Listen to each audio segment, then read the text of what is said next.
Esta sería la tercera, comenzaríamos con la tercera parte de los delitos sexuales, o sea, es la tercera entrega, en la cual lo vamos a definir para abarcar solamente el delito de corrupción de menores, sus implicancias, sus reformas, el delito de proxenetismo, es decir, de la promoción o facilitación a la prostitución de menores y de mayores de edad, la incidencia de las últimas reformas, que fueron muy importantes, y también vamos a ver por último el delito de rufianería, de nuevo corte, de nueva estructura, que también tiene mucha incidencia con estas cuestiones relativas a la prostitución. Es decir, ¿por qué tomamos esta parte, estos tres delitos, corrupción de menores, prostitución y rufianería?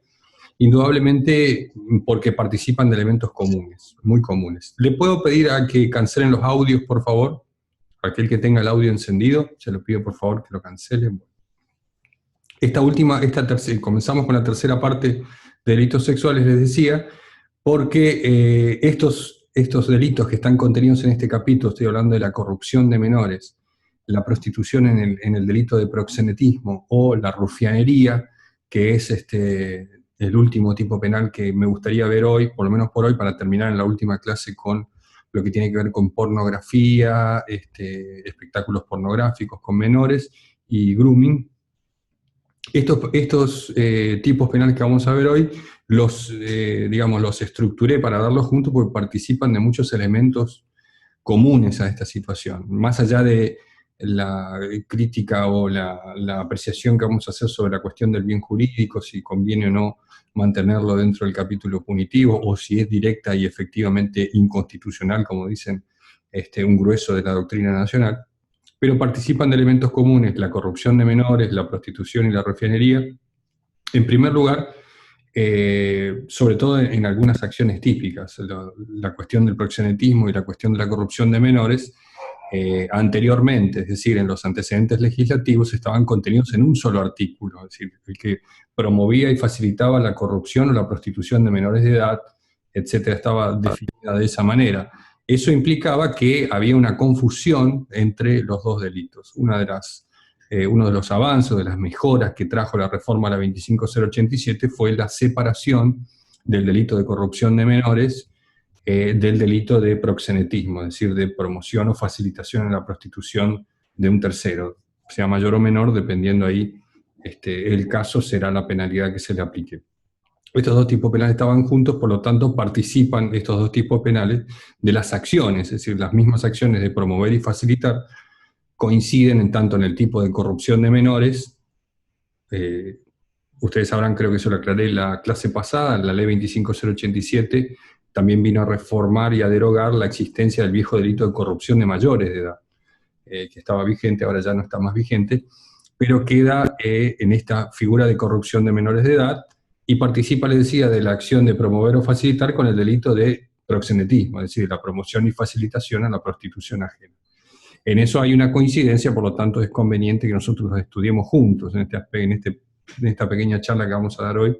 Y otro elemento en los cuales son comunes tanto el delito de promoción y facilitación a la prostitución como el de rufianería es justamente eso, que son dos conductas que giran en torno de forma parasitaria, como hacía referencia a la vieja ley 12331, la ley de profilaxis venérea, al momento de cambiar el sistema de la prostitución, sistema legal de la prostitución, tendió a reprimir acciones parasitarias al ejercicio de la prostitución, que no consiste de delito. Entonces ese es el otro elemento común que ustedes van a encontrar en este tipo de delitos. Por un lado, las acciones que tienen que ver con la promoción y la facilitación, y por otro lado, la coincidencia en la circunstancia de la prostitución o de una persona prostituida como, si se quiere, digamos, sujeto pasivo o efectivo, digamos, direccionamiento de la acción hacia esa persona, hacia la persona prostituida. Así que esos dos elementos son los que nos hacen coincidir, mejor dicho, para poder charlar de esta cuestión. Cuando nosotros hablábamos en el video, en la parte 1 de esta exposición sobre delitos sexuales, que hablábamos de bien jurídico, ya habíamos aclarado que, de mi particular punto de vista, podría algún otro colega coincidir o disentir conmigo, pero en mi particular punto de vista, el sistema de control social que ejerce el derecho penal en un Estado, el Estado que pretende ejercer el poder, indudablemente va cargado de ideología, indudablemente va cargado de moral.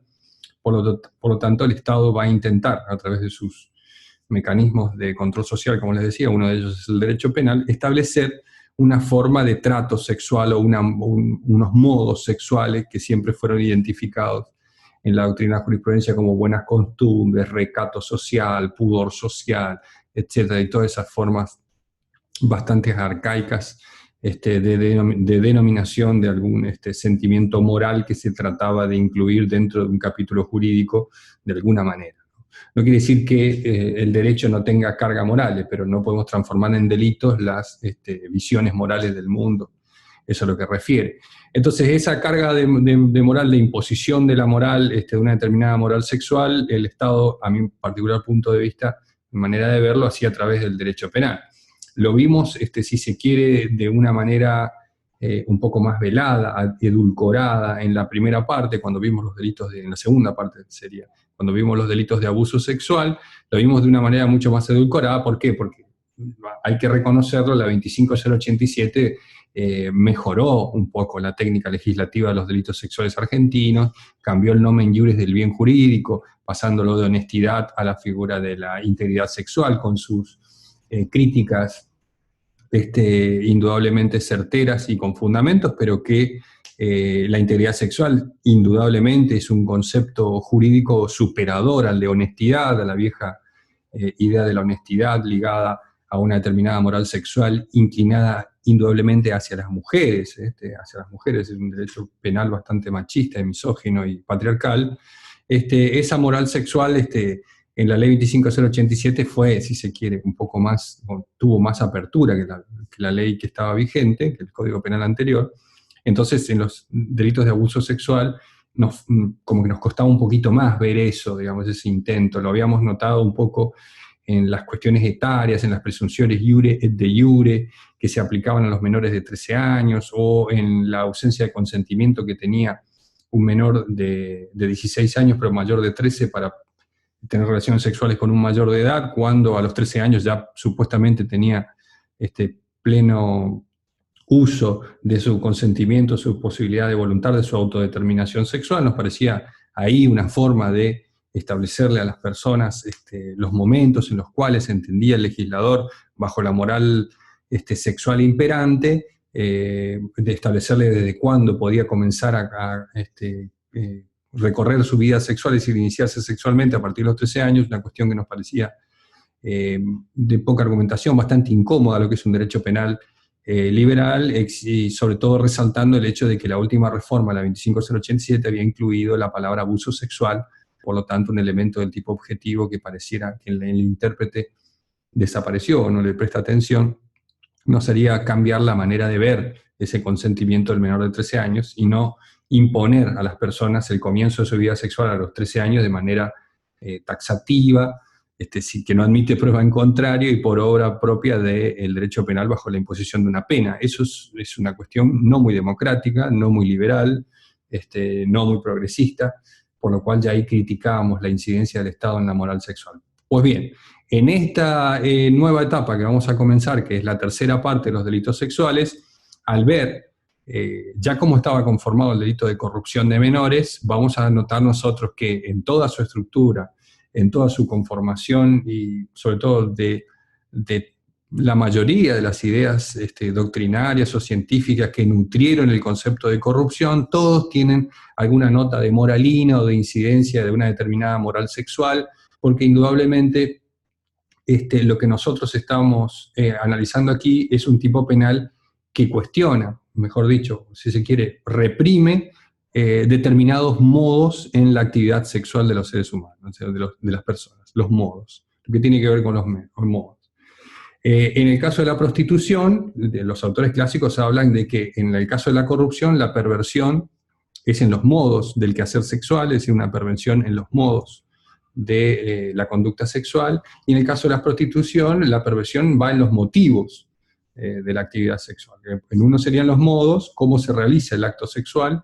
Esto implicaría una forma perversa o desviada de lo que es la moral sexual imperante o la moral sexual actual, mayoritaria. Eso sería una desviación en los modos, para que ustedes entiendan la forma, cómo se realiza el acto sexual. Y en el caso de la prostitución, la perversión, la desviación serían los motivos. ¿Qué moviliza a la persona a realizar el acto sexual? En la prostitución la moviliza, por eso es importante el motivo, el dinero, el lucro. O sea, lucrar con la prostitución, con el trato sexual. Esa sería la conceptualización clásica de la doctrina nacional en referencia a este tipo de delitos, pero muy clásica, muy antigua. Si hoy analizamos al estado actual de la cuestión, al desarrollo de lo que es la libertad sexual, como bien jurídico inherente a la dignidad humana, consustancial al ser humano, estas apreciaciones sobre un delito como la corrupción de menores, hoy nos generan un poco de incomodidad, de resquemor. Pensar que hay formas normales de tener relaciones sexuales y formas anormales de tener relaciones sexuales es imponer desde nuestra propia visión cuáles son las formas normales y cuáles son las formas anormales de tener relaciones sexuales. Lo mismo sucede con otros conceptos, como es el concepto de lo obsceno en las exhibiciones obscenas. Ese es otro elemento también.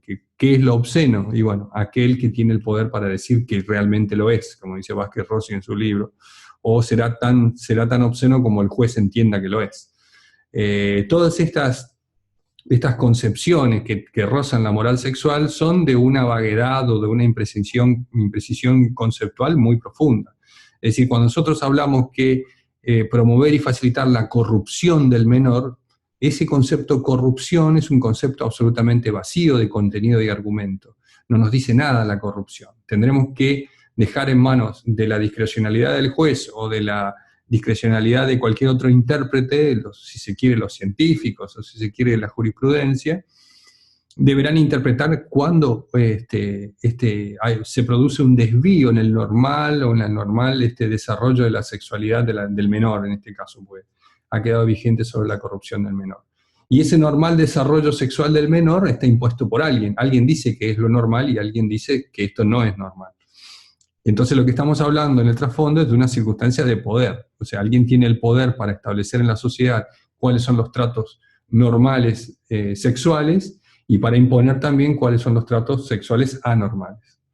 Entonces, en otras épocas en la sociedad constituían tratos normales los tratos heterosexuales y constituía sodomía o bestialismo los tratos homosexuales. Entonces, es una cuestión que desde el principio, cuando uno empieza a analizar este tipo de delitos, ya se encuentra con un montón de obstáculos, es totalmente empedrado el camino y de subida para tratar de alcanzar un convencimiento suficiente para que podamos decir que este tipo de delitos merecen estar contenidos dentro de un código penal que se dice democrático, liberal o de un Estado de Derecho. Cuesta muchísimo argumentar en favor de este tipo de delitos porque parten de un preconcepto, o si se quiere, de un pseudoconcepto que es imposible de definir, indefinible. ¿Qué es la corrupción? Depende de quién lo mire, cuál es un acto corrupto sexual y cuál es un acto que no entra dentro de la esfera de la corrupción. Durante muchísimo tiempo los autores trataron de brindarle un concepto a la corrupción, es decir, ¿qué podemos entender por corrupción? Y han echado mano a elementos o conceptualizaciones que son verdaderamente tenebrosas. Es decir, cuando nosotros empezamos a hablar de moral sexual, de buenas costumbres sexual, de recato social, de pudor social y sexual, cuando nosotros estamos hablando de eso, indudablemente estamos reafirmando la idea de que hay un cierto número de personas con suficiente poder para establecer cuáles son las normas de recato y cuáles no son las normas de recato. Es decir, el desnudismo para una persona puede ser una cuestión profundamente corruptora para un menor y para otra persona, por ejemplo, practica el desnudismo o el nudismo como una forma de vida, puede no constituir un elemento corruptor para un menor.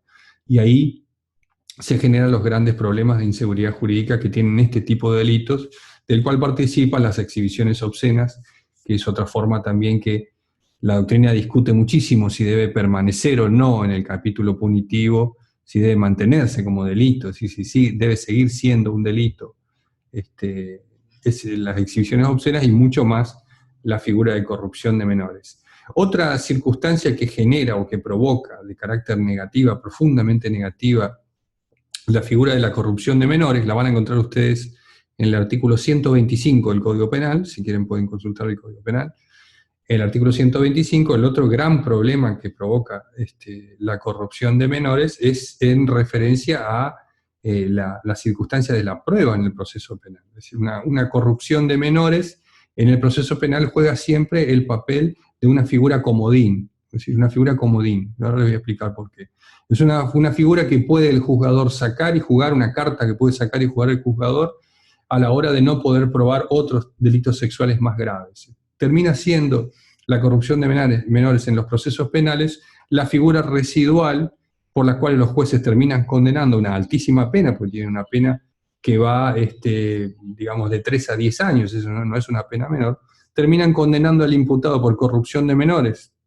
Le permite hacer esto la vaguedad y amplitud que tiene el verbo típico, la conducta reprimida es casi inentendible, inasequible. Terminan imputándole el delito de corrupción de menores porque no pudieron probar suficientemente un abuso sexual o porque no pudieron probar suficientemente un estupro. Entonces, como no pudieron probarlo y en la circunstancia hubo desnudez o alguna circunstancia así, entonces, para no perder la oportunidad, algunos tribunales lo que hacen es terminar utilizando como comodín la figura de la corrupción de menores, a la cual el profesor Bompard le dio una conceptualización muy interesante que dijo, es como un cajón desastre. Un cajón desastre es como un maniquí que no tiene ni piernas ni brazos, en el cual el sastre cuelga digamos, los retazos de tela para empezar a construir los trajes, y no tiene medidas, puede entrar cualquier medida de traje. Entonces es como un cajón del sastre. Le queda cualquier conducta, termina siendo reconducida a la figura de corrupción de menores. Esta es la circunstancia, lo que podría yo sintetizar. Hay otras críticas más, pero lo que yo podría sintetizar como las dos mayores críticas que se le hace a la corrupción de menores. La corrupción de menores es indudablemente una figura que dirige particularmente la amenaza punitiva por medio del Estado, dirige fundamentalmente a la forma en la cual usted tiene las relaciones sexuales, porque tiene que ver con los modos de la conducta sexual.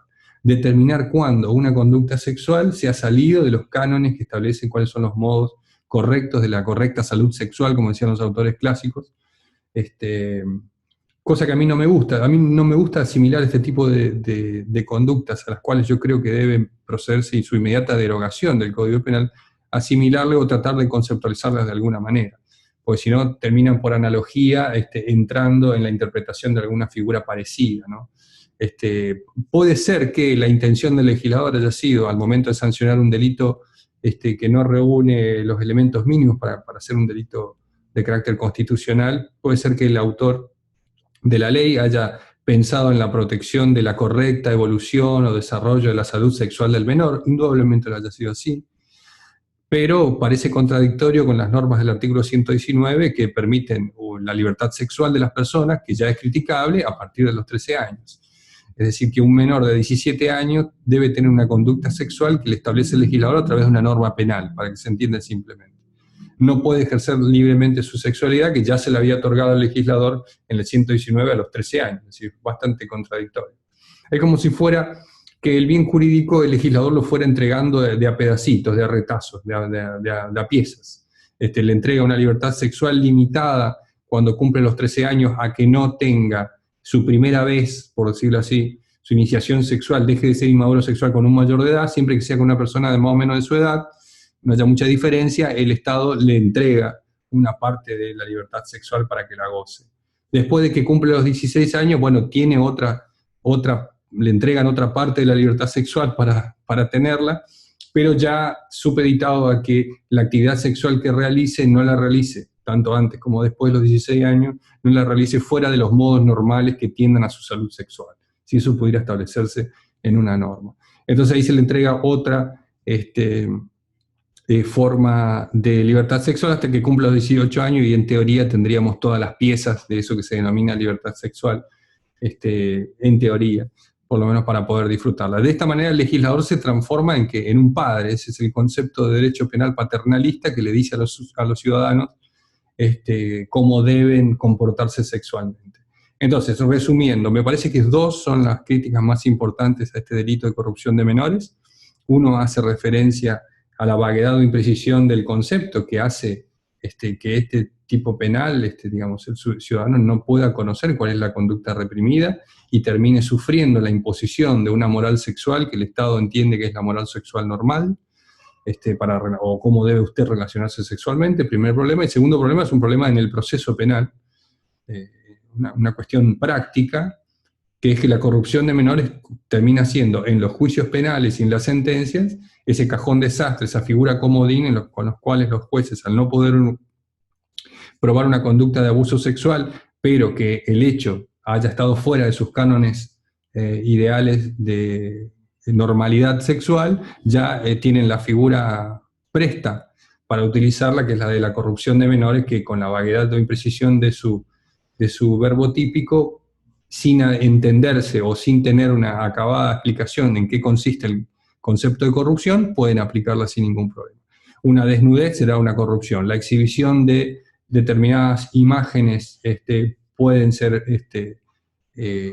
corrupción. Por lo tanto, estos son dos elementos que yo veo de profunda dificultad en el concepto de corrupción. Indudablemente yo opino, como un gran grupo de profesores y investigadores, que es un delito que hay que derogar del Código Penal. Es decir, no resiste el principio de legalidad del artículo 18, ni tampoco resiste el principio de legalidad del artículo 9 de la Convención Interamericana. Es decir, no supera el marco de constitucionalidad ni de convencionalidad que necesita un tipo penal para por lo menos ser legítimo dentro de un Estado de Derecho democrático. La corrupción de menores continúa ahí como una figura indudablemente pensada y establecida para poner en guía cuál es la moral sexual social. Es decir, aquellos grupos dominantes que imponen cuáles son los cánones de moral sexual van a ser quienes establezcan la tipicidad o atipicidad de este tipo de conducta. Ese es el famoso concepto de corrupción. Más grave era aún antes de la sanción de la 25087, porque el delito de corrupción también abarcaba a los mayores, es decir, ya el control sobre la libertad sexual que el Estado pretendía hacer sobre los ciudadanos, y en ese momento era de carácter absoluto. Usted podía tener relaciones sexuales dentro de la normalidad, dentro de lo que se establecía como un estatus, como un canon normal, porque aunque fuera mayor de edad y usted creyera que tenía libertad sexual para expresarse o autodeterminarse sexualmente como quisiera, no lo podía hacer si utilizaba o su actividad sexual se encuadraba dentro de esos conceptos que introdujo la 17567, una ley que trajo una especie de salvavidas para la falta o la indeterminación del concepto de corrupción. Hasta esa ley los autores no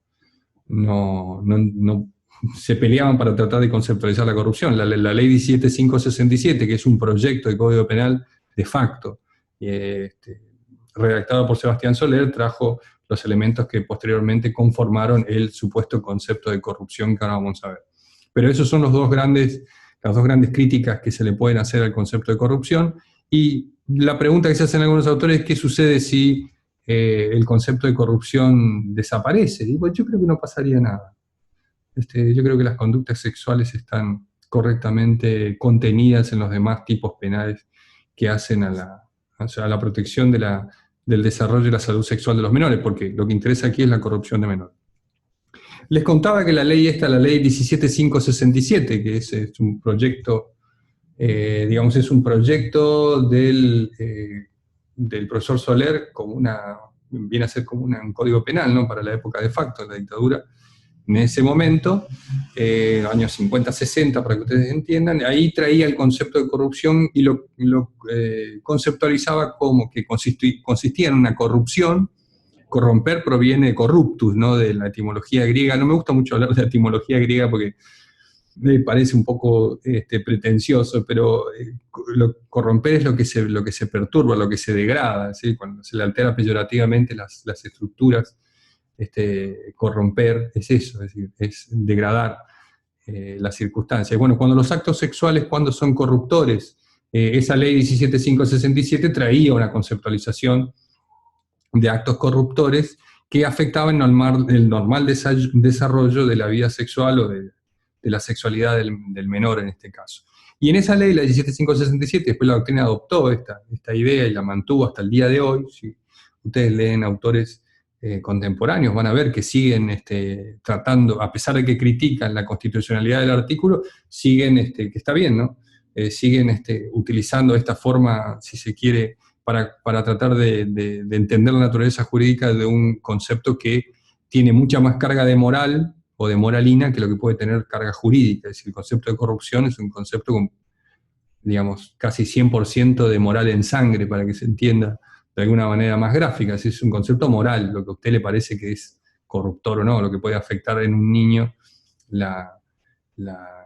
su correcto desarrollo sexual o su vida sexual.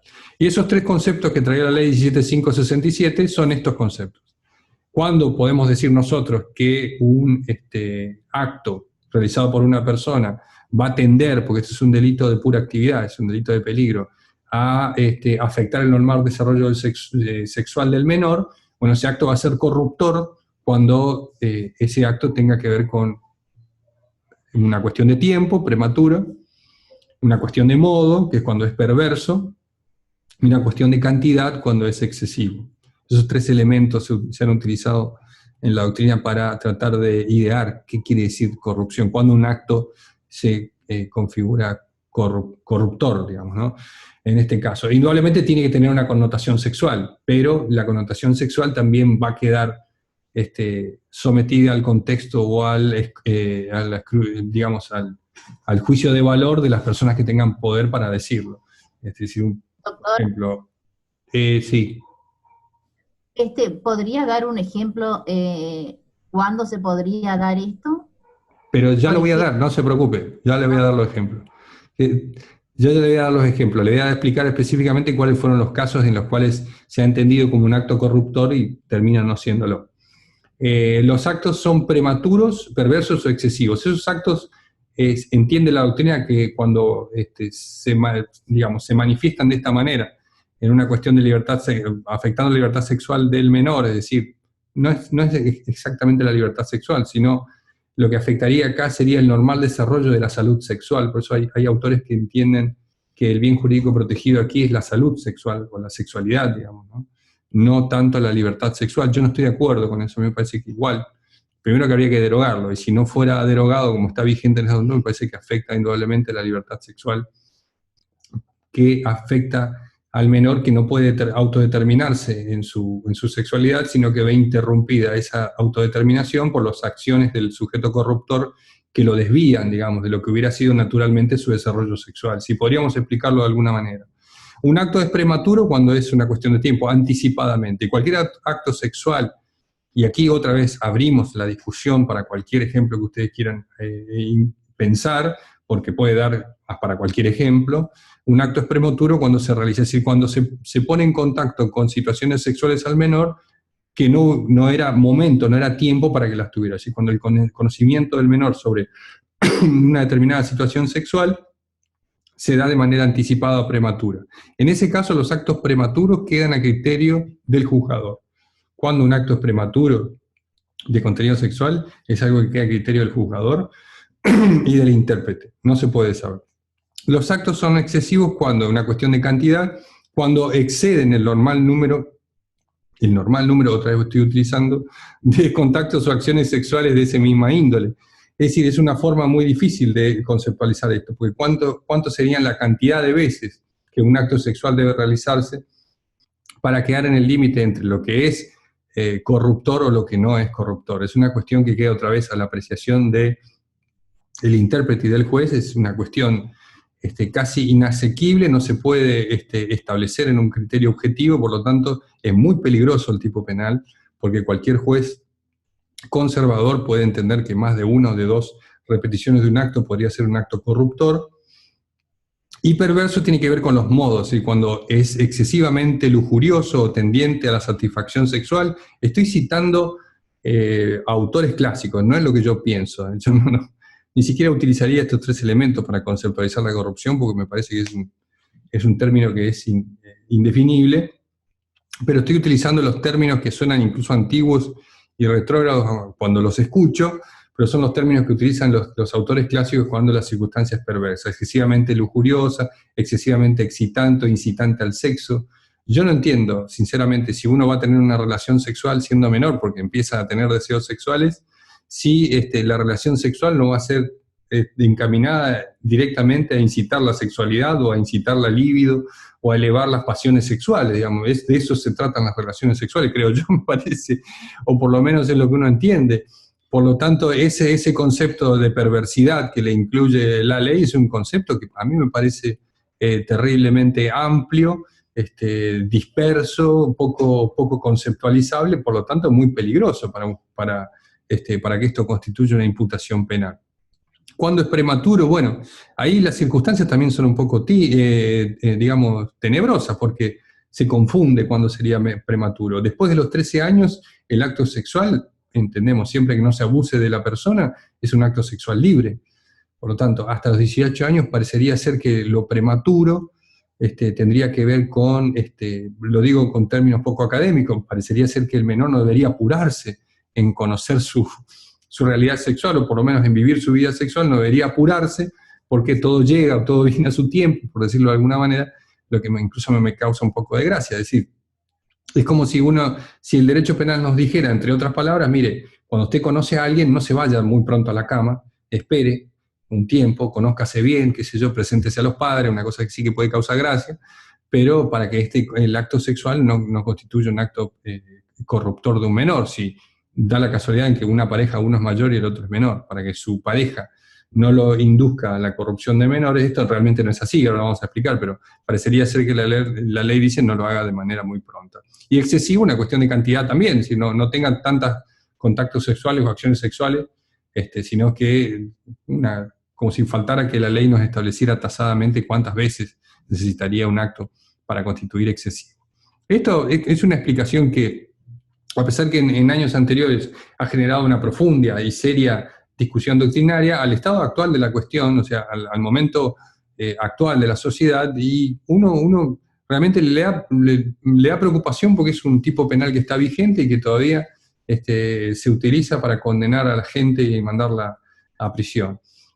Comunes son los casos, y con esto respondo la consulta que me hicieron, en los cuales se acusan de corrupción de menores cuando los fines no han sido verdaderamente la corrupción de menor. Por eso el profesor Bompadre, cuando hace el análisis del delito de corrupción, a pesar de que él también participa de la idea de la crítica al delito de corrupción, es una crítica feroz en su constitucionalidad, hace referencia a un elemento que me parece fundamental, que no muchos autores lo detectan, que es que cuando el autor comienza alguna acción que puede entenderse como corruptora del menor, es decir, por su carácter prematuro, excesivo, perverso, o por el cual ustedes quieran tomar, esa conducta que encardina el autor es una conducta que tiene que estar dirigida a un fin, es decir, tiene que tener un elemento subjetivo, además del dolo, y ese elemento subjetivo, además del dolo, es la intención directa y pronunciada, o sea, en esto constituye el dolo, en lograr la corrupción del sujeto pasivo. Es decir,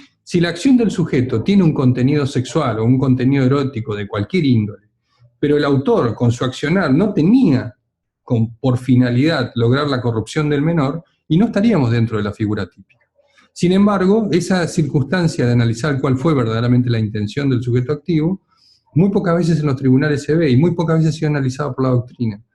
Es decir, parecería ser que cualquier acción que tenga contenido sexual frente a un menor, que se exceda de los cánones normales en los cuales se puede llegar a entender que la sexualidad debe encaminarse, si eso se desvía, bueno, ya estaría el acto corruptor, sin sentarse un segundo a tratar de analizar si la intención del sujeto fue verdaderamente lograr la corrupción del menor. Si no, estamos en presencia de una acción que no tiene ni siquiera contenido, es decir, no hay afectación en ningún bien jurídico. Y un ejemplo de esto es, por ejemplo, cuando se utilizan imágenes de carácter sexual, de partes sexuales, para un objetivo educativo. Por ejemplo, cuando se inician en la escolaridad a los menores y tienen clases de educación sexual y se le muestran láminas con el cuerpo desnudo, con las partes sexuales. Ha habido muchos casos de padres que han denunciado a docentes por haber hecho esas actividades como corruptoras de menores. Y puede haber un juez que, dentro de la vaguedad que tiene el concepto, lo determina imputando al docente. Y lo que realmente estaba afectando al docente era la moral conservadora del padre, que no quería que su hijo tuviera conocimiento sobre algo tan fundamental como es la salud sexual. Es decir, algo que deben conocer los niños desde muy chicos. Por eso está la ILE, digamos, ¿no? La ley de educación sexual en este caso.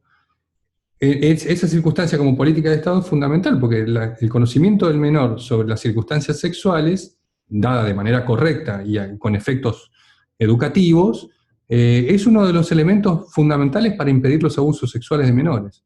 Tanto que la gente se alarma y y se horroriza y se indigna cuando aparece un caso de abuso sexual de menor, aunque no lo crean, una de las herramientas más eficaces para evitar el abuso sexual de los menores es la educación sexual desde los primeros años. Eso ayuda al menor a conocer su cuerpo y a saber cuándo puede ser tocado por quién y en qué circunstancia no. Y se evitan los abusos sexuales. Sin embargo, las personas conservadoras o de moral conservadora tampoco quieren que no quieren que los menores se contacten con el sexo, no quieren que tengan educación sexual, y después se horrorizan y se indignan cuando aparecen los abusos sexuales. Entonces, esta cuestión es una cuestión bastante compleja para analizar. Muchos docentes durante el largo recorrido de la jurisprudencia han sido acusados por padres conservadores del intento de enseñar la educación sexual, de que estaban corrompiendo a sus hijos, es decir, estaban alterándolo del normal desarrollo de su sexualidad, y muchos han sido imputados. Y eso es gracias a este tipo penal que nos parece muy cuestionable. O sea, en su constitucionalidad es un tipo penal muy cuestionable. Si ustedes leen el tipo penal del 125, dice el que promoviera o facilitare la corrupción de menores de 18 años, aunque mediare consentimiento de la víctima. Ese es el nuevo formato que tiene el tipo penal de corrupción de menores. La figura de la corrupción de menores ha sido modificada últimamente si ustedes, fue introducida, o sea, modificada primero por la 25087, pero la 26842 hizo unas reformas muy importantes en el tipo penal, que para mí son fundamentales. Si ustedes analizan el tipo penal, dice promover o facilitare, que son las dos conductas propias de la corrupción. Promover quiere decir incitar, iniciar, digamos, acompañar en el inicio o en el camino de algo, en este caso de la corrupción del menor, eso quiere decir promover. Y facilitar quiere decir allanar los espacios, remover los obstáculos, hacer el contexto posible para que una persona que ya está queriendo su corrupción, es decir, en el caso de la facilitación estamos pensando en una persona que está corrompida, o sea, de la autocorrupción de una persona. Si no hay un menor que se quiera corromper, no puede existir la facilitación. Presuponiendo la existencia de un menor que se quiere corromper, el autor en la facilitación le allana los espacios, le allana los obstáculos para que esto se proceda a hacer. ¿Cuál sería la corrupción del menor? Y ustedes se la pueden imaginar como quieran. Desde juegos sexuales, desde la exhibición de películas pornográficas, desde el conocimiento de juguetes sexuales. Estoy citando ejemplos que da la jurisprudencia, lo pueden leer en cualquier libro. Ese contacto del menor con esas manifestaciones sexuales han sido entendidas por la jurisprudencia en muchos casos como corrupción. Piénsese usted en un caso de facilitación, una persona que sabe que el menor quiere leer una revista pornográfica o quiere ingresar a un portal pornográfico, un menor de edad. Los portales pornográficos y las revistas pornográficas son prohibidas para los menores de 18 años, y hay un delito específico de prohibición de material pornográfico de mayores a menores de 14. Supóngase el ejemplo de que un menor quiere ver una página de internet pornográfico, ver una revista pornográfica, y un mayor de edad le facilita su departamento, le presta la llave para que vaya a utilizar la computadora y pueda ingresar ahí. Ahí tienen ustedes un caso específico de, digamos, de facilitación, de promover o facilitar. Ese sería un caso específico de facilitar la corrupción de un menor de 18 años. Ahora, el problema es la incorporación de la ley 26842, ese es el problema. Porque lo que hace la ley 26842, aunque parezca poco, es alterar absolutamente la estructura del tipo penal en lo que tiene que ver con el consentimiento.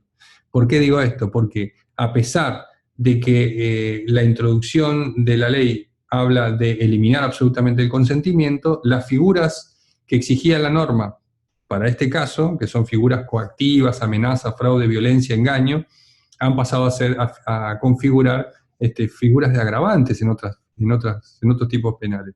Es decir, que lo que ha hecho el legislador es anular absolutamente al menor de 18 años la posibilidad de consentir el acto corruptor.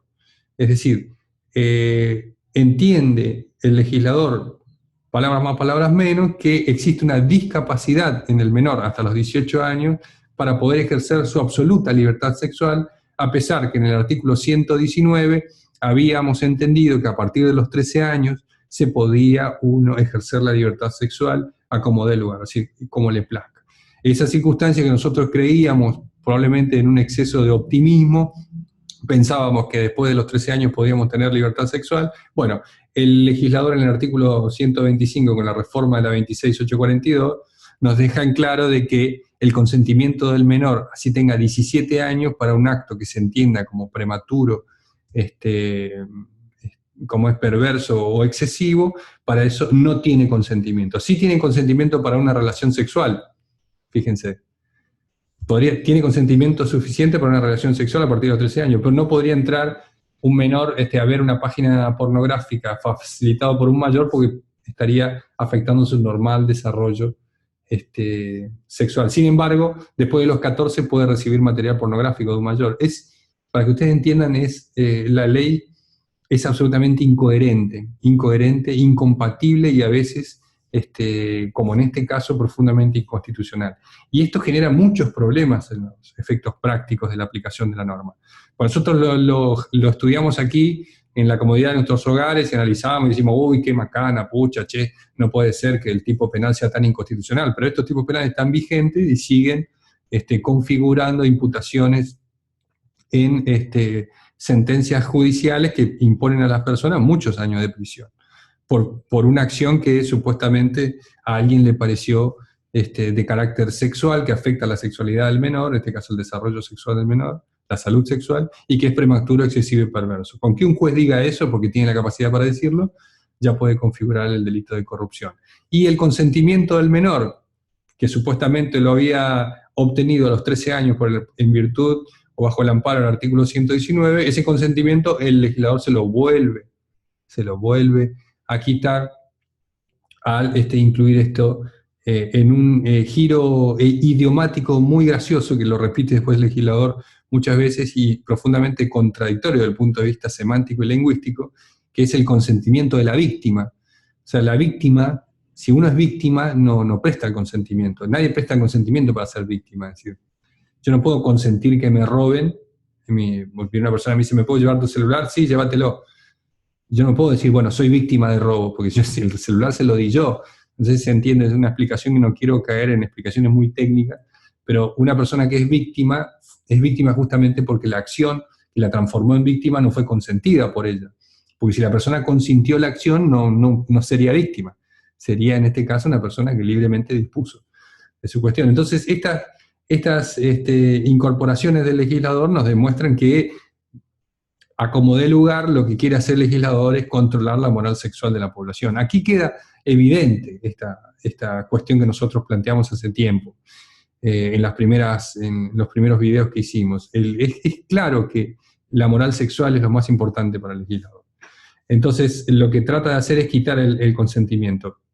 Transforma al legislador por la sola voluntad de hacerlo en personas vulnerables, en primer lugar, porque entiende que los menores en sí son vulnerables, a pesar de que por un lado diga que tienen libertad sexual, entiende que son vulnerables, porque no les permite tener una vida sexual plena, sí, porque pueden caer dentro del delito de corrupción si lo tuvieran con un mayor de edad, y también como unas personas incapaces. O sea, hay una incapacidad que el legislador le asigna a las personas para autodeterminarse sexualmente. Como si que porque fueran menores no podrían, bajo ningún aspecto, después de haber superado los 13 años que establecía el 119, autodeterminarse sexualmente, porque todavía es como que no alcanzan la medida supuesta que el legislador establece.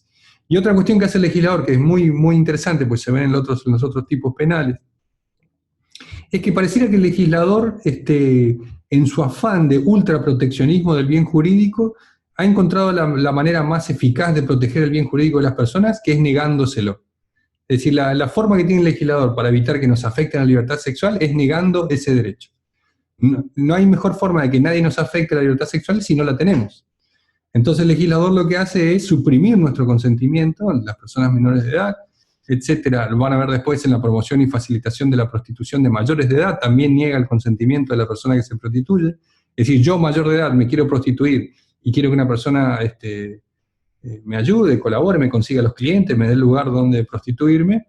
No lo puedo hacer yo porque el legislador no quiere que mi consentimiento valga. Es decir que, como les decía, parecería ser que el legislador la mejor forma que tiene de proteger el bien jurídico es negándolo. O sea, nadie te va a poder afectar, diría el legislador, tu libertad sexual, nadie te va a poder afectar tu libertad sexual si vos no la tenés.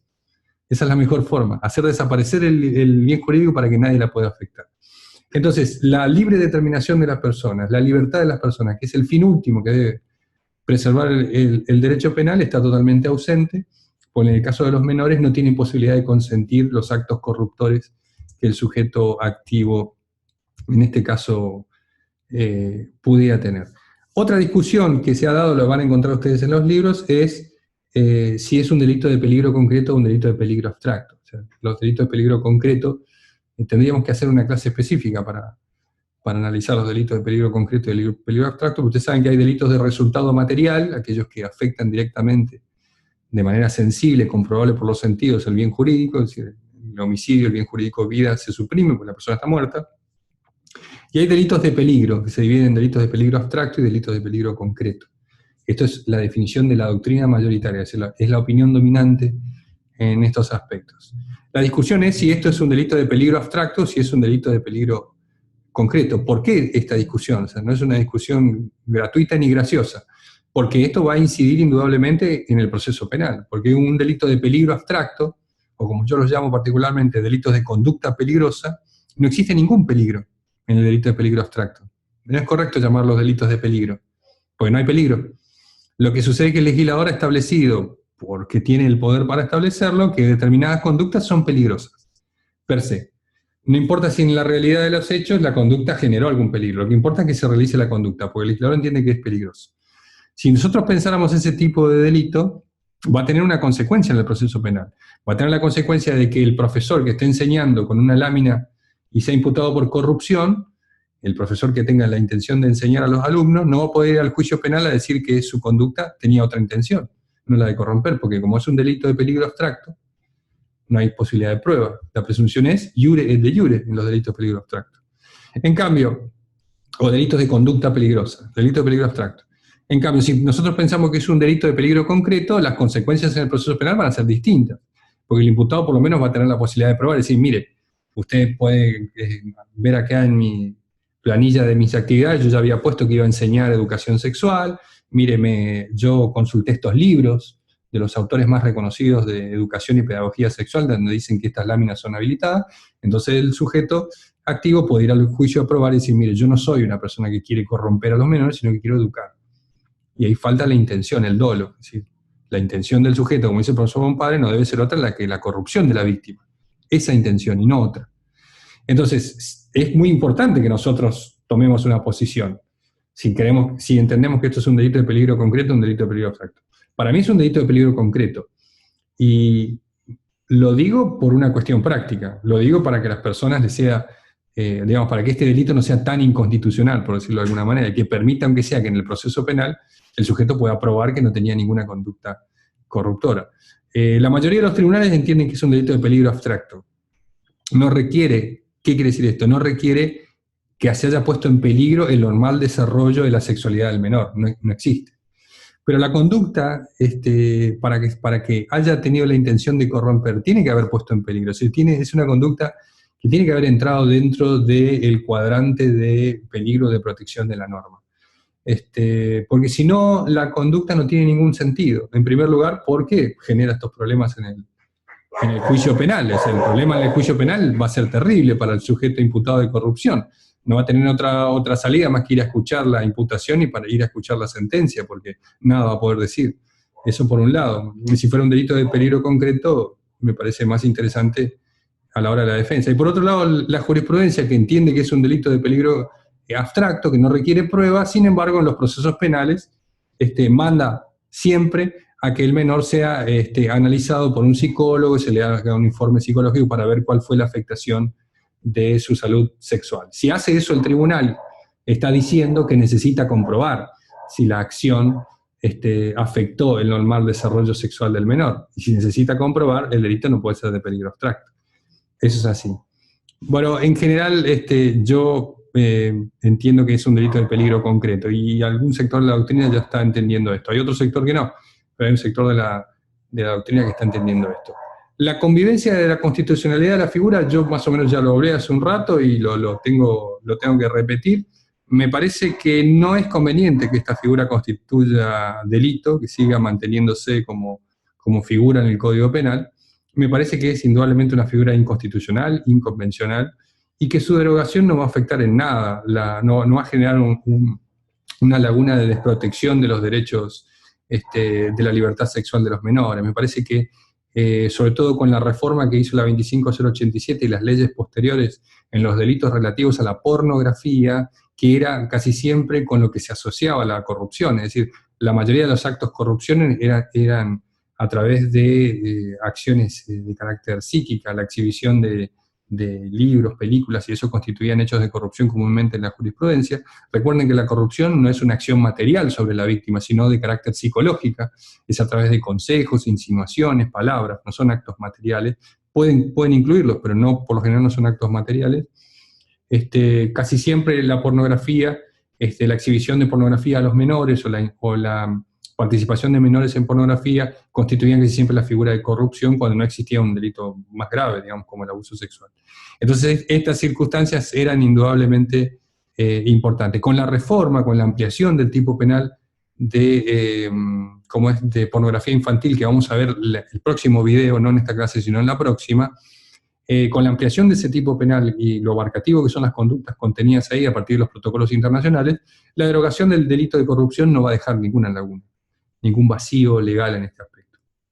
Así que yo creo que se debe derogar y va a mantener igual la libertad sexual de los menores, toda su protección. Con referencia a los agravantes, lo vamos a ver seguramente cuando veamos los delitos de corrupción, mejor de prostitución, pero siempre los agravantes tienen que ver con los medios que utiliza el autor, es decir, si utiliza engaño, fraude, violencia, amenaza, o intimidación o coerción, es decir, violencia, acción física, intimidación, acción psíquica, es decir, la violencia psíquica, la vis compulsiva, el engaño fraudulento, etc. Y las otras formas en las cuales se agravan las conductas casi siempre son por las relaciones conyugales o personales o los lazos familiares que unen al autor y la víctima, ascendiente, descendiente, cónyuge, curador, si ustedes ven, es ministro de culto, etc. Son casi siempre las mismas agravantes.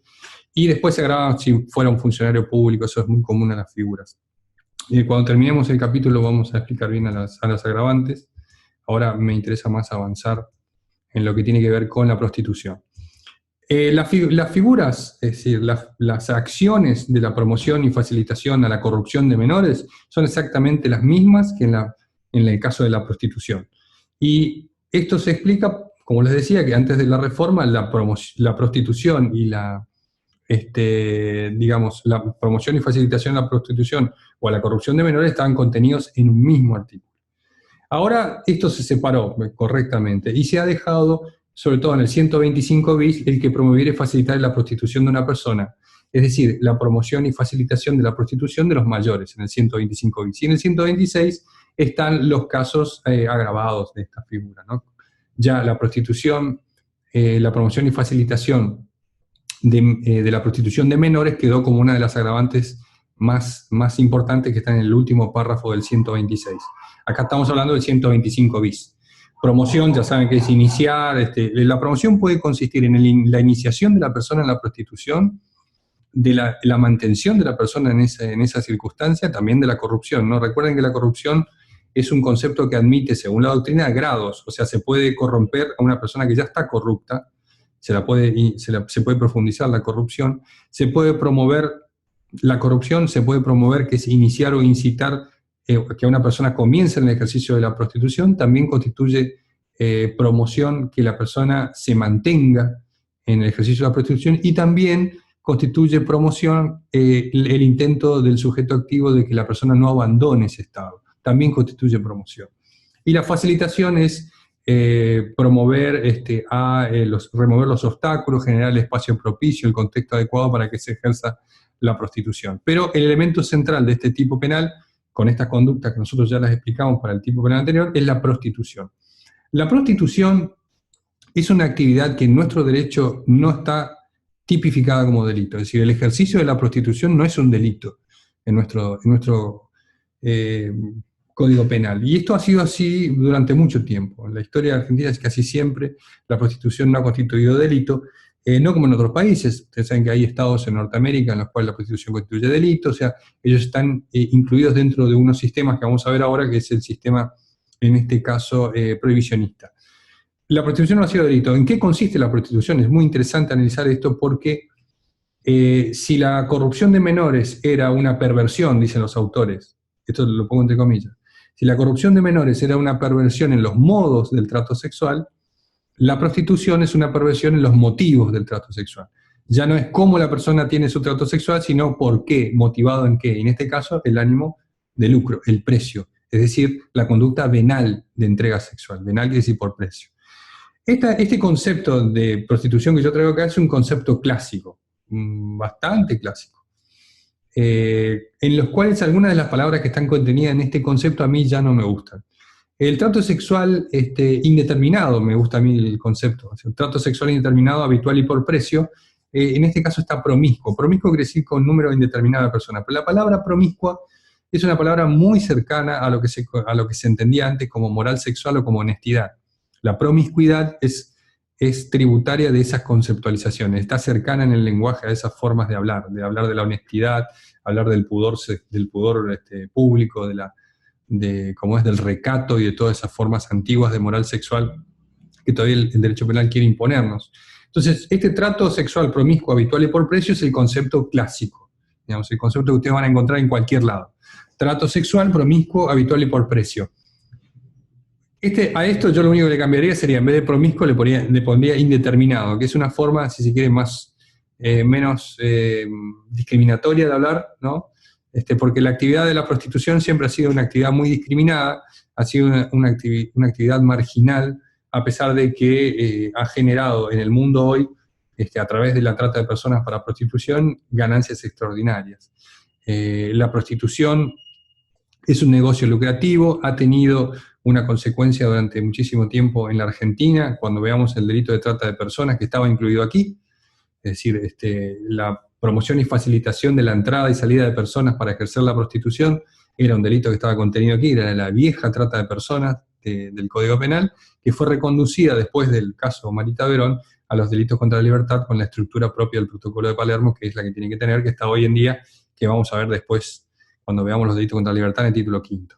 Bueno, este es el concepto de prostitución. Ahora, ¿cómo afrontan la prostitución los países? O sea, ¿cómo los países resuelven estos problemas de manera legal? Nosotros tenemos 3 sistemas legales que regulan la prostitución, o mayoritariamente regulan la prostitución. Hay otros sistemas, ¿no? Pero estos son los que comúnmente los países utilizan. El sistema reglamentarista, prohibicionista y abolicionista.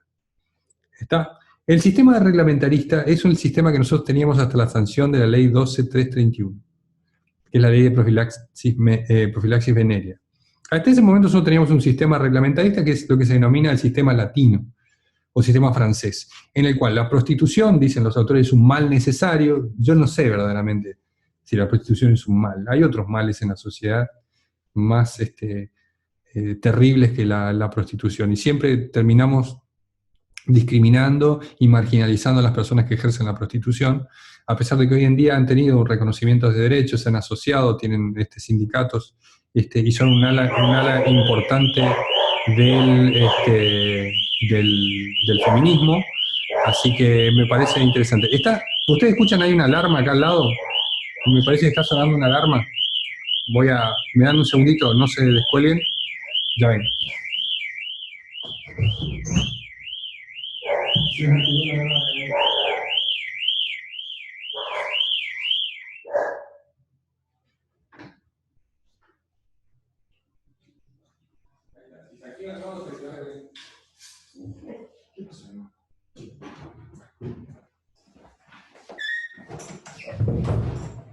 Bueno, perdón por la interrupción, se activó una alarma acá, que no sé qué era, ya la solucionamos. En este caso, el sistema reglamentarista que estamos retomando, el sistema reglamentarista es el sistema latino, es el sistema francés, en el cual, como les decía, la mayoría de la doctrina hace referencia a que la prostitución es un mal necesario, una cuestión como si fuera un mal en la sociedad, es un mal necesario, pero de alguna manera el Estado tiene que poder reglamentar o tratar de encauzar esta actividad, teniendo la mejor forma de hacerlo a través del control sanitario constante de las casas donde se ejerce la prostitución, es decir, de los prostíbulos. Entonces el Estado tiene un control sanitario de las personas que se prostituyen, hombres y mujeres. Entonces de esta manera hay una reglamentación correcta, hay una intervención del Estado, se cuida la salubridad de la población, se evitan los contagios de enfermedades venéreas, etcétera. Entonces podemos, en este caso, tranquilamente entender que la mayor protección la encuentra en este sistema, en el sistema reglamentarista, a través de que el Estado se involucra en lo que tiene que ver con la prostitución, por lo menos no regulando su actividad, no la regula en sí, pero sí pone en condiciones de salubridad todas las circunstancias que rodean a la prostitución. Este es el sistema que tenía la Argentina hasta la sanción de la ley de profilaxis venérea, la 12331. Hasta ese momento las casas de tolerancia, o si usted quieren, los prostíbulos de la época eran administrados por personas que estaban registradas bajo el control del Estado y que debían cumplir normas de salubridad o normas de sanidad necesarias para que pudieran mantenerse cierto control de enfermedades y distintas circunstancias.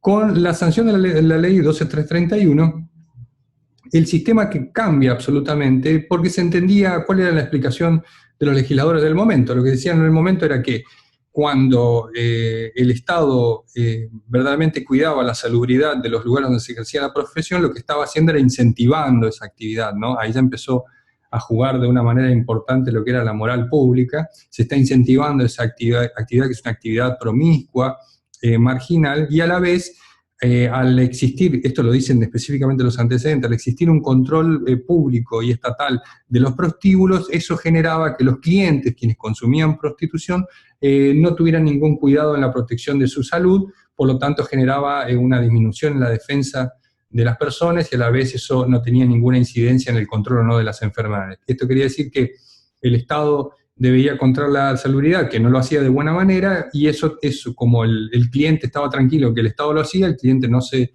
protegía, no tenía ningún cuidado en su salud sexual, y igual se esparcían las enfermedades, entonces no cumplía ningún efecto. La ley 12331 viene a poner en jaque, dice Aftalión en su libro, es un tiro de gracia en el ejercicio digamos, del proxenetismo y de la rufianería, que eran las actividades delictivas que giran alrededor de esta conducta de la prostitución, y se cambia el sistema y se pasa a un sistema abolicionista, que es el sistema que actualmente rige hoy, donde la prostitución no está controlada por el Estado no interviene ni siquiera en el control de la salubridad de las personas que ejercen la prostitución, sino lo que hace el Estado es reprimir a través de conductas que son delito, las conductas parasitarias que rodean o que juegan en derredor de la persona que se prostituye. Es decir, se deja en absoluta libertad, entre comillas, a la persona que se prostituye, no se interviene en nada, porque eso lo ha entendido la Corte hace muchísimo tiempo, la prostitución como actividad está amparada dentro del principio de reserva del artículo 19, entonces es una conducta que el Estado no puede intervenir. Bajo ese pretexto, entre comillas, el Estado se aparta y lo que hace es, sí, cuidar que la persona no sea explotada, que no sea promovida ni facilitada en la prostitución, es decir, lo que trata de hacer es evitar las conductas delictivas que están en derredor. Ese sistema se denomina sistema abolicionista, que es el sistema que funcionaba. Y bueno, indudablemente el sistema no funcionó.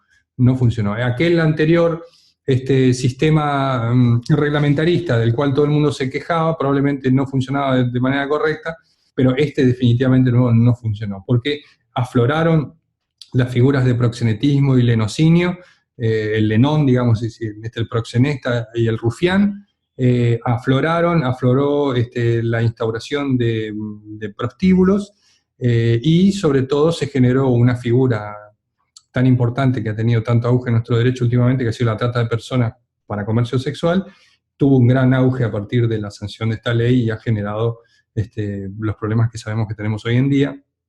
Si ustedes estudian la historia de la prostitución en la Argentina, hay una muy interesante análisis o investigación del profesor Bompadre en uno de sus libros, que es el delito de trata de personas. En el libro de trata de personas del profesor Bompadre hay una evolución sobre las asociaciones de socorros mutuos de principio de siglo que se encargaban indudablemente de la trata de personas para comercio sexual, de mujeres provenientes de la Europa Oriental, digamos, de la posguerra.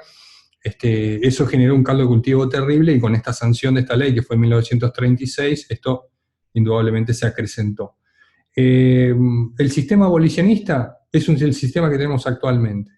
¿Qué hizo el legislador a partir de ahí? Bueno, dejó vigente estas cuestiones hasta la reforma, donde aparece una nueva forma, en el 125 bis, de tipo penal, en el cual a una persona mayor de edad, es decir, mayor de 18 años, porque recuerden que una persona menor de edad que está promovida a ejercer la prostitución cae en la figura agravante, a una persona mayor de edad, el legislador otra vez le cercena, le limita, le elimina absolutamente su consentimiento, siendo que le otorgó libertad sexual en el artículo 119 a los 13 años, diciendo que la prostitución es una actividad amparada por el artículo 19 y el principio de reserva, y siendo que ser mayor de 18 años implica que tiene absoluta libertad para su autodeterminación sexual. Así todo, la persona que tiene más de 18 años y que decide prostituirse, hay casos, indudablemente, donde la persona prostituida sufre vulnerabilidad, sufre agresiones, son circunstancias más graves, pero hay casos en los que no, en los que las personas eligen, por la circunstancia que sea, ejercer la prostitución. Esas personas mayores de edad no pueden tener la ayuda, el auxilio de un sujeto extraño, porque estarían promoviendo la imputación de esa persona como proxeneta, por más que la persona no tenga ningún interés. En los antecedentes a la sanción de las nuevas leyes, la 25087 y las posteriores, había elementos subjetivos en los tipos penales, como ánimo de lucro, satisfacer intereses propios o ajenos, que las leyes contenían, que le daban un poco más de certeza al tipo penal, y apuntaban más hacia la idea de una persona que está lucrando, indudablemente, obteniendo algún beneficio al promover y facilitar la prostitución de otra persona. No aquel que no obtiene ningún beneficio, que lo hace porque es su pariente, su amigo, o porque es una persona solidaria, sino aquel que, para satisfacer derechos propios o ajenos, etcétera, con ánimo de lucro, con distintos elementos subjetivos que las normas más antiguas tenían, era mucho más precisa la imputación hacia una persona que tenía la intención de obtener algún beneficio de promover o facilitar, como dije, la prostitución ajena. Al eliminar todas esas formas de elementos subjetivos del tipo, y al eliminar el consentimiento de la víctima, se producen numerosas circunstancias injustas. Es decir, personas que han colaborado con otras para que ejerzan la prostitución por hacer solamente un acto de bondad o un acto solidario, quedan atrapadas por el tipo penal, por la figura hiperprotectora, entre comillas, de la libertad sexual que ha instaurado el legislador a partir de la reforma de la 26842, la ley 26842. Entonces, si usted promueve o facilita la prostitución de otra persona, por ejemplo, le presta el departamento a su hermano o a algún conocido porque sabe que ahí ejerce la prostitución, va a estar más seguro, es un lugar donde puede acceder fácilmente, tiene seguridad, etc. Usted le presta sin ningún interés, comete igual el delito de proxenetismo. Por lo menos antes de la reforma, usted necesitaba hacerlo con un interés propio para satisfacer intereses ajenos. Eso era importante que estuviera establecido en la norma. Sin embargo, en la norma nueva, ni el consentimiento, no exige ni el consentimiento de la víctima, ni exige un elemento subjetivo en el autor. Es decir, la mera conducta de facilitar un lugar para ejercer la prostitución, lo que no constituye delito, ya constituye para el tipo penal una figura reprochable, o sea, con aplicable pena. Lo que está haciendo el legislador, en otras palabras, es reprimiendo la prostitución. O sea, la persona que ejerce la prostitución no lo puede hacer de manera libre, porque no puede solicitar ayuda de nadie, no puede obtener, digamos, ningún auxilio de nadie, porque el legislador se lo impide. Entonces, el consentimiento de la víctima, otra vez ese giro gramatical y lingüístico que es bastante extraño, ese consentimiento de la víctima es la idea del legislador de quitarte el bien jurídico para que nadie te lo afecte, como yo te lo digo. Quitarte el bien jurídico para que nadie te lo afecte. Si no tenés libertad sexual, nadie te va a poder afectar tu libertad sexual, porque no se puede afectar lo que uno no tiene. Esa sería la paradoja, si se quiere, de lo que el legislador ha tratado de hacer. Y los medios empleados para agravar esta conducta de proxenetismo, ya dije que las conductas tienen que ver con la figura que ya vimos de promoción y facilitación de la corrupción. Las agravantes son las del 126, ¿no? Ese engaño, fraude, violencia, digamos, abuso, coerción, abuso de autoridad o situación de vulnerabilidad. Fíjense que hay una doble, si se quiere, veladamente, pero hay una doble imputación porque una de las formas agravantes de esta conducta es la situación de vulnerabilidad de la víctima. Sin embargo, la ausencia de consentimiento que el legislador hace en la figura básica, lo que hace es transformar a la víctima en una víctima vulnerable. No puede consentir. Es una doble incriminación, tanto en la figura básica como en la figura agravada. Es verdaderamente una circunstancia muy difícil de explicar y de entender porque coherentemente no respeta ningún tipo de sistematización, y lo que sí hace es mantener constante la idea de que la moral sexual debe encauzarse dentro de una conducta sexualmente aceptada en la sociedad. Lo que está haciendo la norma al impedirle a la persona mayor de edad que ejerce la prostitución poder servirse de otra persona o obtener auxilio, lo que está haciendo es diciéndole de manera indirecta, mire, mejor si no ejerce la prostitución. Porque yo entiendo que moralmente es una conducta que me disgusta como sociedad. Lo que mejor puede hacer usted es no ejercer la prostitución, no la ejerza, porque yo cada vez, como legislador, la voy a ir dejando más sola a la persona que ejerce la prostitución. Ya no va a poder tener ayuda de nadie, ya no voy a requerir para que alguien afecte su libertad sexual que utilice medios coactivos, eso lo voy a pasar a la figura agravante. Entonces, de esta manera estoy diciendo indirectamente que, bueno, usted es mejor que no ejerza la prostitución, búsquese otro trabajo porque esto es inmoral. Eso es lo que en realidad el legislador lo hace. Y se nota en estas cuestiones. Después están las agravantes, como le dije, con relativo a los vínculos familiares. Y por último, si fuera funcionario público. Los menores de 18 años están como en el último párrafo de la figura agravante del 126, si la víctima fuera menor de 18 años. En este caso la prisión es de 10 a 15 años de prisión. Eso es cómo quedó conformado el tipo penal, porque antes había una promoción y facilitación en la prostitución de mayores y de menores, separados. Ahora lo que tienen ustedes es la promoción y facilitación a mayor de edad, sin su consentimiento, lo que es profundamente inconstitucional y contradictorio a la protección del bien jurídico de la norma, y a su vez la agravante quedó para los menores de 18. Por último, en esta clase, porque ya veo que si se nos está terminando el tiempo, con alarma y todo, ladrido del perro y todo, llegamos hasta acá, es bueno. La rufianería es una figura que estuvo contenida en los antecedentes del Código Penal con otra forma de redacción. La redacción de los proyectos Soler hacían más referencia a la persona que se hiciera mantener del producto económico de la prostitución ajena, más que a la idea de explotar económicamente el ejercicio de la prostitución. El concepto de explotar económicamente el ejercicio de la prostitución, a mí me parece que es un concepto preciso en el caso de la rufianería. Es un concepto que tiene precisión.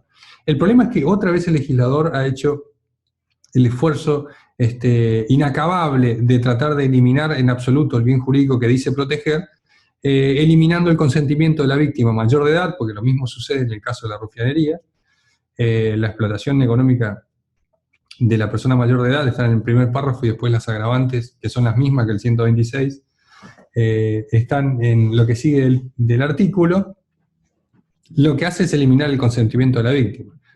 Cuando nosotros analizamos el delito de rufianería, nos remontamos a esos antecedentes que yo les dije, de que antes hacía referencia incorrectamente el tipo penal, lo cual era una crítica bastante unánime de la doctrina, criticaba la exigencia de que la persona se hiciera mantener por la producción económica fruto de la prostitución de otra persona. Y ahí resultaba una situación injusta porque no era muy preciso el tipo penal. Ya se habían derogado los elementos subjetivos que tenían estos tipos, que eran el ánimo de lucro o satisfacer derechos propios o ajenos. Este es un concepto, si se quiere, mucho más preciso o señalado hacia el aprovechamiento económico de la prostitución ajena. En el proxenetismo no es eminentemente así. El proxenetismo es una forma de aprovechamiento de la prostitución ajena, pero no exclusivamente de carácter económico, puede ser de otra índole. En el caso de la rufianería, el aprovechamiento es indudablemente económico. Estamos en presencia de una circunstancia de contenido económico, por eso, a pesar de que la rufianería podríamos decir que es, si se quiere, el delito por antonomasia, donde se afecta la libertad sexual de la persona, porque su ejercicio de la prostitución, la ganancia del ejercicio de la prostitución se ve coactivamente desviada hacia los intereses de otro sujeto, la libertad sexual ahí se ve muy afectada y sería el delito por antonomasia, es un delito desde el punto de vista del bien jurídico pluriofensivo, afecta otros intereses de la persona. El interés económico, por un lado, es decir, su derecho a propiedad, al producto de su ejercicio de la prostitución que le pertenece, afecta la dignidad de la persona, porque es una cuestión también degradante y denigrante, es un delito de carácter pluriofensivo. Pero como les decía, la conducta explotare hace siempre referencia, desde el punto de vista lingüístico, a la cosificación, al abuso, a la coerción que se ejerce sobre otro para obtener algún provecho, de carácter económico o no. Pero explotar a una persona es cosificarla, instrumentarla, servirse de ella para obtener algún provecho. Eso es una circunstancia de explotación. Y con el agregado económico nosotros entendíamos perfectamente que la conducta se iba dirigida a la ganancia que produce la prostitución de la persona que en este caso es explotada por el rufián. Estamos hablando no del lenón, aquel que facilita y promueve la prostitución, sino del rufián. Para que ustedes entiendan, este sería el cafillo del término lunfardo, es aquel que coactivamente manda a trabajar a la persona que prostituye, o sea, tiene su harem, digamos así, su staff de prostitutas y las manda a trabajar para que lo satisfagan a él y les entrega una pequeña porción para que lo entiendan ustedes gráficamente. Y el lenón no, el lenón es el dueño de la casa de tolerancia, del burdel, donde las mujeres trabajan y tienen que dejar un canon, digamos. Es una circunstancia un poco menos coactiva, menos abusiva que la figura del rufián. En el rufián, el rufián directamente va a explotar la actividad de la prostitución ajena, de manera directa, recae sobre las ganancias de esa prostitución, que pueden ser totales o parciales. Pueden ser ganancias actuales o futuras, no pasadas, pero siempre el rufián está en esta cuestión. El ejercicio de la prostitución ajena tiene que ser explotada por el sujeto activo, como les decía, que es cosificarla para su beneficio. Ahora bien, si estamos hablando de una persona mayor de edad, como estamos hablando de la figura básica, van a ver ustedes que lo mismo pasa con el artículo 126, con el artículo 127, pasa exactamente lo mismo, es decir, la agravante de menor de 18 años constituye siendo una agravante genérica para la figura del primer párrafo que abarca a los mayores de edad. Y otra vez el legislador incluye aquí la frase poco feliz de hablar de que aunque mediare consentimiento de la víctima, en este caso. Es una circunstancia muy grave para la persona, porque indudablemente, como lo dicen algunos autores, en este caso ya están siendo la mayoría, incluso el profesor Bompare también, es reprimir como delito el ejercicio de la prostitución. Si una persona mayor de edad, libre, supuestamente en el absoluto ejercicio de su libertad sexual, no puede compartir su ganancia económica o pedirle a cambio de una porción de su ganancia protección, transporte, cuidados, asistencia a otra de manera libre, y bueno, entonces estamos en presencia de un derecho penal que pretende regular la conducta sexual de los sujetos, si no, no hay otra explicación. Distinto es el caso del viejo delito de rufianería, el anterior, no decimos aquel que consistía en hacerse mantener por la prostituta, ese es el viejo delito de rufianería. El nuevo, el que introdujo la 25087, cuando hablaba de explotar económicamente la prostitución, era exactamente eso. Exigía en el viejo artículo, como figura básica, los medios que ahora constituyen agravantes. Es decir, que exigía violencia, intimidación, coerción, engaño, abuso, preeminencia, y todas esas formas lo exigía como figura básica. Y ahí el legislador nos estaba diciendo, al exigir esas formas de acción en el sujeto como figura básica, nos estaba informando que el consentimiento excluía la tipicidad, porque solo podía ser rufián aquel que de manera coactiva, violenta, defraudatoria o con una preeminencia explotara la prostitución ajena. Si la persona no tenía esos modos, que hoy son agravantes, y bueno, la persona ejercía su consentimiento como persona mayor, mayor de edad, y por lo tanto podía utilizar los servicios de una persona que le brindara, como les digo, transporte, seguridad, alojamiento o cualquier otra forma sin que constituyera rufianería. Pero hoy, como el consentimiento no funciona, no tiene ninguna validez por vía legal, es decir, la libertad sexual de las personas es una utopía, no termina de consolidarse, o mejor dicho, para decirlo de una manera clara y concisa, usted puede tener libertad sexual siempre que sus actividades sexuales sean las que están dentro del canon socialmente aceptado de la sexualidad correcta o normal. Si usted ejerce la prostitución, bueno, ahí el derecho penal va a intervenir en su libertad sexual y le va a decir, mire, usted no puede hacer esto, no puede hacer lo otro, no puede hacer nada. Si usted tiene una vida sexual normal, y bueno, el legislador le va a decir, bueno, téngala tranquila. Eso es indudablemente establecer una moral sexual en los ciudadanos a través de un órgano de control social como es el derecho penal. No hay otra forma de explicar esto, gente.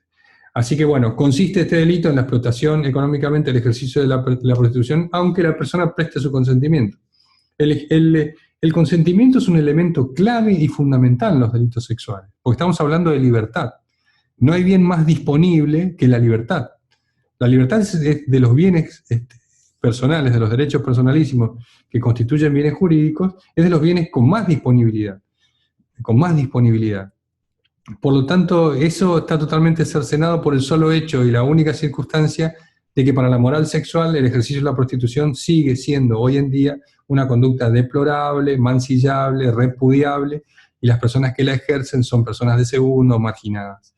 Eso es la única explicación por la cual el legislador se ha atrevido a anular el consentimiento de una persona que ejerce libremente la prostitución. Eso es una cuestión que no puede aceptarse en un derecho penal democrático, en un Estado de Derecho, donde la persona prostituida o que elige libremente ejercer la prostitución tiene más de 18 años, puede servirse de cualquier otra persona para colaborar o para que lo ayude o lo asista sin el temor de que el derecho penal le indique cómo debe comportarse en esas circunstancias o en esas situaciones.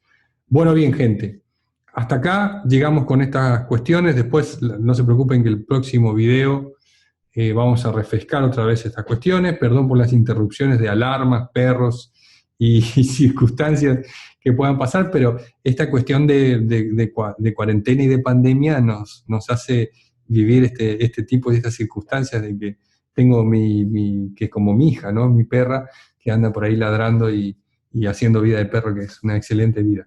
Abro las preguntas. Aquel que quiera hacer alguna consulta, tenemos 5 minutos para preguntas.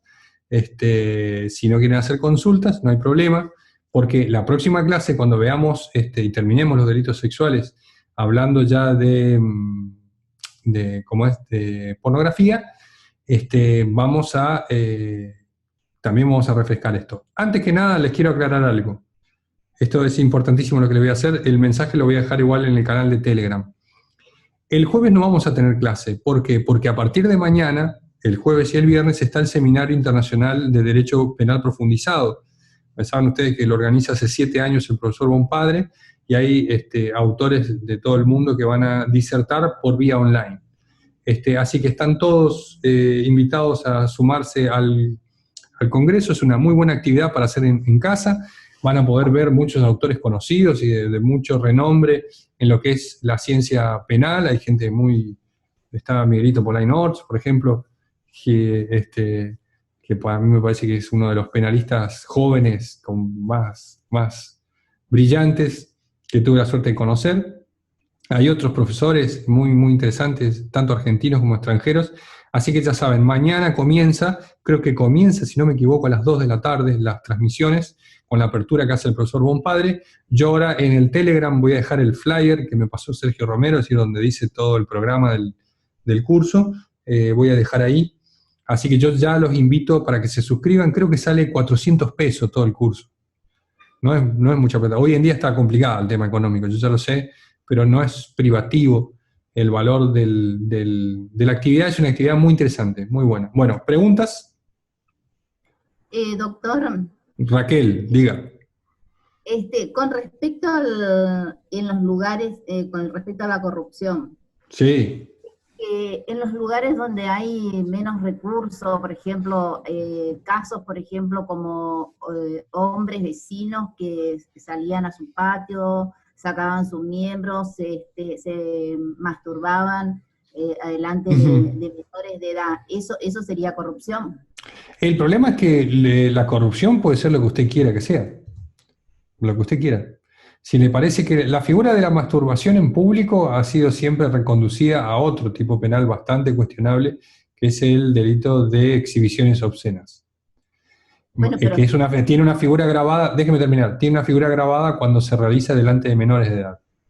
Si eso puede constituir corrupción y depende, si usted fuera la jueza, le pregunto yo a usted, ¿para usted es corrupción eso?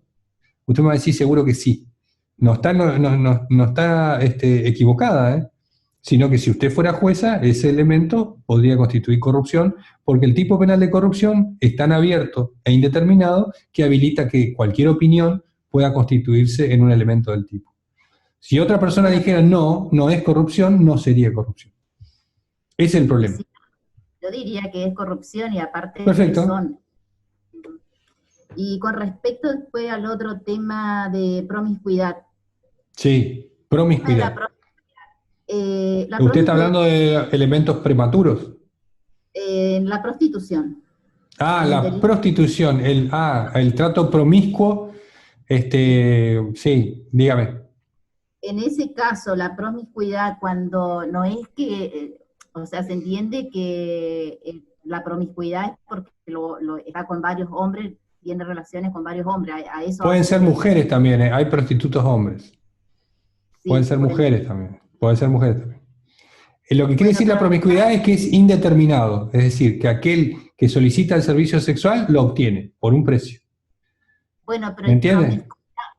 promiscuidad también yo entiendo que es cuando, por ejemplo, en un lugar donde hay menores de edad, que la mujer o el hombre, como dice usted, tiene relaciones sexuales con diferentes personas, en forma periódica y en ese caso, eso es promiscuo, cuando hay menores de edad que por ahí están viendo lo que están haciendo los padres o la madre. No es el concepto ese de promiscuidad.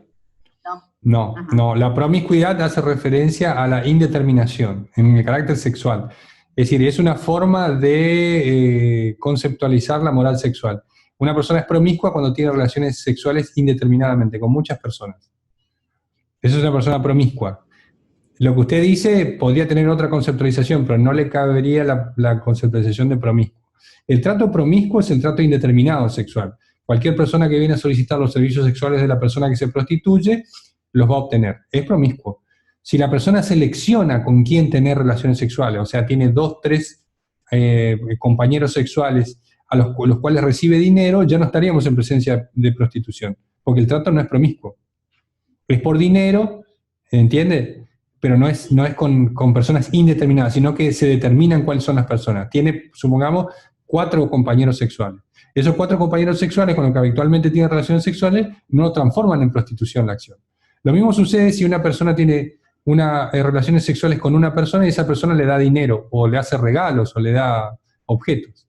No constituiría prostitución, porque por más que el sexo sea por precio, no es de carácter promiscuo o indeterminado, como quiero decirlo. A mí me suena mejor indeterminado que promiscuo.